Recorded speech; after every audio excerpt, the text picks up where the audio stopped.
Hello guys, welcome to the YouTube channel, and today we'll be seeing thermal stress analysis, how to perform thermal stress analysis in HyperMesh software.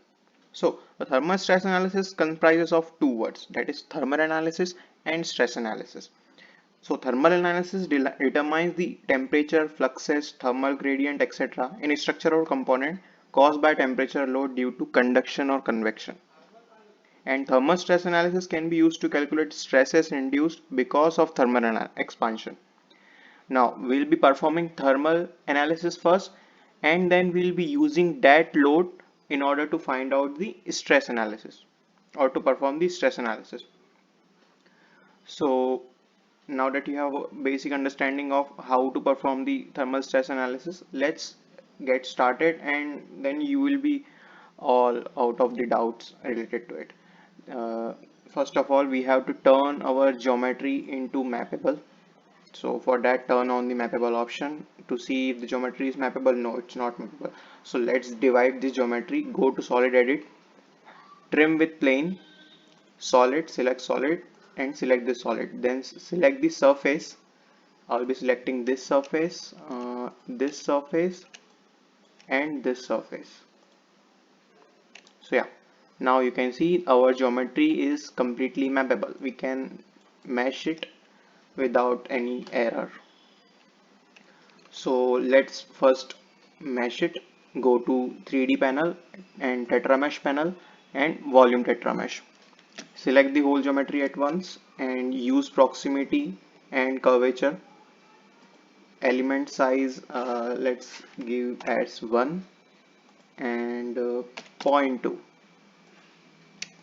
Oh, it's getting some error. Mhm. What happened?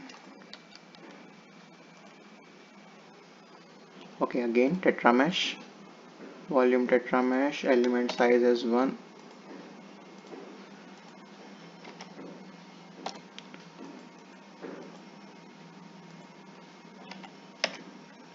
Minimum element size give as 0.2. Guys, if you want me to share this with you, you can just pin me on comment. I will share this. I will share the drive link. You can get it from there. Mesh. Okay, I've selected this solid mesh. It's gonna take some time. Sorry. Okay, the mesh which you are seeing is kind of coarse. We want somewhat fine mesh. If you are using tetra mesh, then make sure you are using fine mesh. This looks too coarse, so let's reject this, and let's lower down the minimum element as zero point 0.1. Now let's mesh.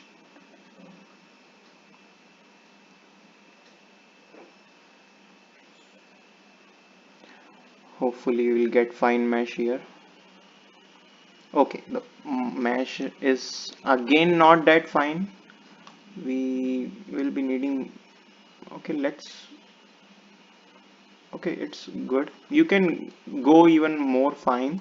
This is just for, this is not our meshing tutorial, so bear with me. Return, and to see the mesh now, you can go here, shaded element and mesh line, to see the mesh. Now what you can do is, if you, yeah, we can hide it or we can also delete that. It's of no use to us, but let's keep it as it is. Now that we have meshed our component, now let's define the materials and properties. Now let's define the material name will aluminum and type as isotropic, card image as matte1 for the time being, and let's create edit. Value of E, let's keep it as by default value. New, also default. Row, also default. Now the value, what is this A? The value of A is nothing but the coefficient of thermal expansion. So how much in mm is your material expanding with respect to per degree Celsius? Okay, So for per degree Celsius, how much material is expanding? So let's give it as 2 into e raised to minus 6. So this is how the material, this is how much the material is going to expand per degree Celsius. Now again, we are performing thermal analysis and thermal stress analysis. The MAT one is for stress analysis. Now in order to find out the result for thermal analysis, we have to again give some uh, values, that is value of K, that is thermal conductivity, and value of H, that is convection coefficient. So we have to provide both of that value, and also Cp, that is specific heat.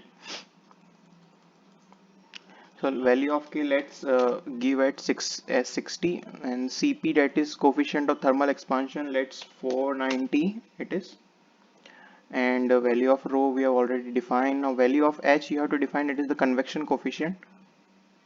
We'll be defining convection coefficient as, let's say, 20. Now let's return. Now we have defined the material. Let's define the property. Give the property name as solid, type as 3D, card image as p solid, and material as that we have just defined.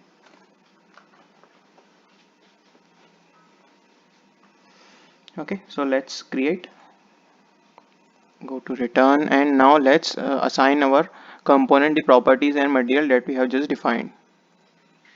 Solid. Yeah. So now what we have to do is just define the boundary condition. What will come in boundary condition? We have to define the constraint, and then we have to define the temperature loading, and then we will also be providing the convection. So I will show you how you can provide the convection. First of all, let's define the ambient temperature. If you want to give the convection, then you must define the ambient temperature first. So let us just first define the ambient temperature.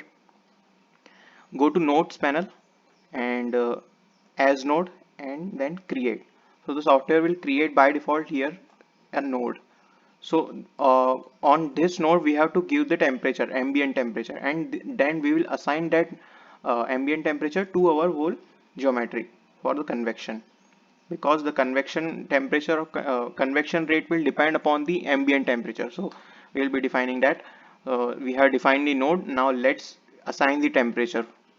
First of all, create a new load collector. Load collector, you can name it as ambient, no card image, and then create. Now go to constraint panel, and make sure you follow the follow these steps.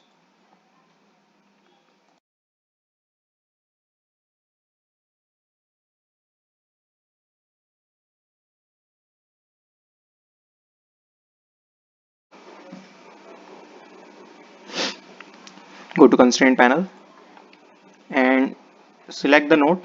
This is our node, and make sure you uncheck all the degrees of freedom. Make sure you uncheck all of them, and then go to create edit. Now here D, this D is nothing but the temperature. So let's give it as 0 only, and so this node is assigned as 0 degree Celsius. Now means the temperature of this node will be 0 degree Celsius. Now why we are defining this in the first place? Because heat flows from higher temperature to lower temperature. So if you directly apply heat to any of the component, the whole geometry will be of that temperature only, such that if I will define the 50 degrees Celsius at the bottom, the software will show me 50 degrees Celsius for each and every element. So we don't want that. We want the heat to flow. So in order for the heat to flow, we must define a temperature difference. So that is the reason we are defining 0 degrees Celsius here, and then we will be assigning this temperature of our to our whole geometry, except for this part, because we are defining here temperature. So the heat will flow from here to the fins. Okay. So now let's define the temperature, the constraint. Go to load collector and name the load collector as SPC, create. Now go to analysis section, and then constraint.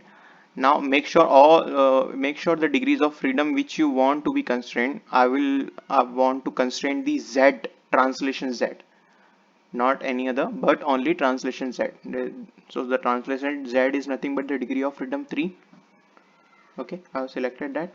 And now let's select the faces here so that it will select all at once, and I don't need to go for each and every one of them. Okay, let's change the color from here. Let's give it as black. Now go to create. So now if our material will defining the temperature here, high temperature here, if our material will try to expand in this direction, it won't be able to expand because we have provided the constraint. That is why we are expecting high stress value here, because that our geometry no longer has the freedom to expand in this direction, that is the Z direction. It could expand in Y direction or X direction, but it could not expand in Z direction because we have defined the constraint there. Now let's return, and now we will be defining the temperature loading. So how you could define the temperature loading, let me show you that. And go to here, temp new load collector, create, return. And now go to analysis section and temperatures, select the value here. Oh sorry, faces here, we'll be selecting this face. Make sure the load type is selected as SPC.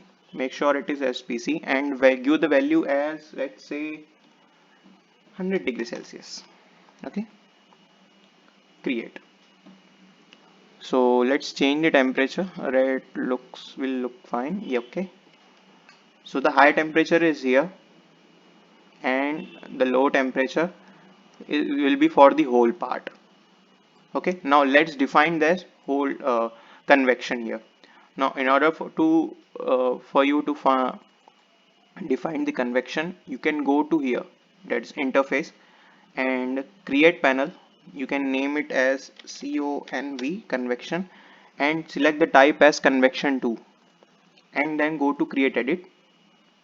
Now here you will be defining the material. We have already defined the material, aluminum, return. Now our convection is defined. Now which element to be added into this, you have to, for that you have to go to add. Now let's add the elements faces to our convection. First of all, select the slave as face and select the solid element. Make sure you select the solid element only which is subjected to convection. Other than that, don't select it, because here the convection will happen through the fins only, not from the bottom portion, because it is subjected to high temperature. So make sure you select only fins. Okay, so from this orientation I can select the fins. The left click and shift button, it is selected. So go to nodes and do the same here.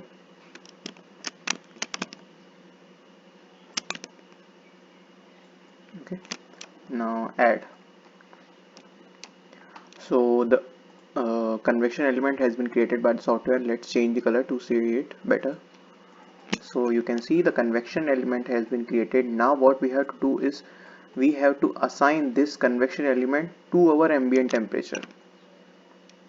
Now we have, in the very beginning of the video, we have defined the ambient temperature at a node. Let's combine the convection element with our ambient temperature so that the heat transfer can take place from from system to surrounding. So for that, go to interface.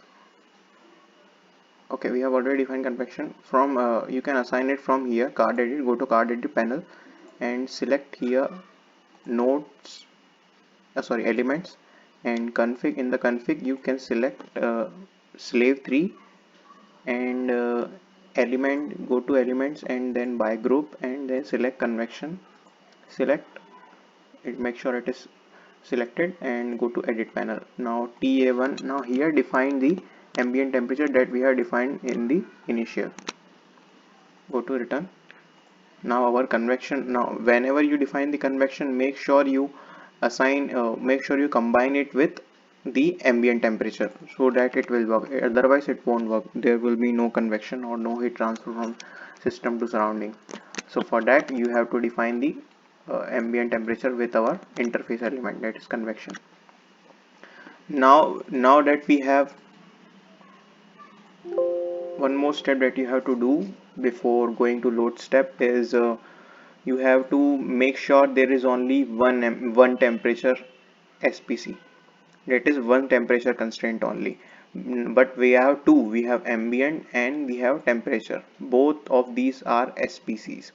So as we have discussed that we only need to have only one, so for that you can do is you can combine both of them using a card image, that is SPC add. So for that, go to load collector, name is as SPC add, and then select the card image as name as SPC add.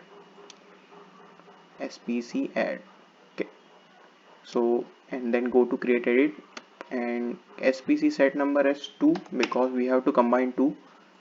Go here and select the ambient and then select the second one as temperature. So yes, so we are done with all the boundary condition. Now let's define the load steps and save and solve the file and see the results. First of all, define the type as heat transfer steady state. Name it as thermal, and then all you need to select is SPC. Go to SPC and here you will be selecting the SPC add option. No other option, just SPC. Okay, create. Now another load step that you have to define is struct. Type as linear static, first one, and in the SPC section you have to define our SPC, that is our constraint, this one, the black one. Okay, so this one is for constraint. Now go to create. Now as we have already discussed, we will be using the uh, thermal analysis as load for the structure analysis. So go to edit panel, go down and temperature loads, make sure it is toggle to subcase ID. Now define the subcase ID here, that is the temperature load for as thermal. Now what we have done is we have defined for our structure analysis the thermal loading. The thermal loading will come from the first load step, that is the heat transfer. Return and return. So we have already defined each and every load step and also given the boundary condition. So now what you have to do, just save the file and solve the file. Okay, so let me save the file, save as.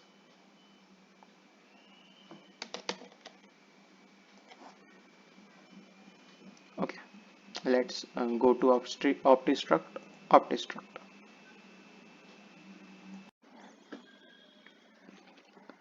So our solver has done solving the part. Now let's see the result. As you can see here, there are two subcases here. That is thermal and struct. We have defined two, so we got two. Let's see the temperature distribution. That is grid temperature first. Apply. I can click on apply. So yeah, as you can see, the temperature where we have defined the thermal loading is quite high, and it is gradually decreasing as we go up the fin. It is 100 degrees Celsius at the bottom, and the least temperature is very low. It's 0.04. It is quite low because we have defined way higher convection, I think, and you can change it. You got the idea. Now let's see the stress, displacement and stresses. So for that, you can go to the second subcase, that is subcase 2 struct, and apply. So the displacement is quite high here because of the thermal expansion. Let's see the element stresses. Now here averaging method defined as simple. Now what we have seen in the while giving the boundary condition is we have constrained our object from Z direction, mean it has no longer the freedom to expand in Z direction. It could expand in Y direction, in X direction, but it could not expand in Z direction because of the boundary condition we have provided. So what we were expecting back then is we will be having comparatively high stress on this region. So let's see we have what we have got here. So you can see the stresses generated is quite high here because of the boundary condition that we have provided. We have provided the constraint here, that is why the stresses generated here is very high. Also here, so now you can perform your thermal stress analysis using convection also, and we will also be seeing video related to fluxes where we will be defining fluxes as the temperature and not the temperature itself as temperature. So for that, stay tuned, and if you want to see more of such videos, you can make sure you bookmark my playlist. And thank you so much for watching the video. You're awesome.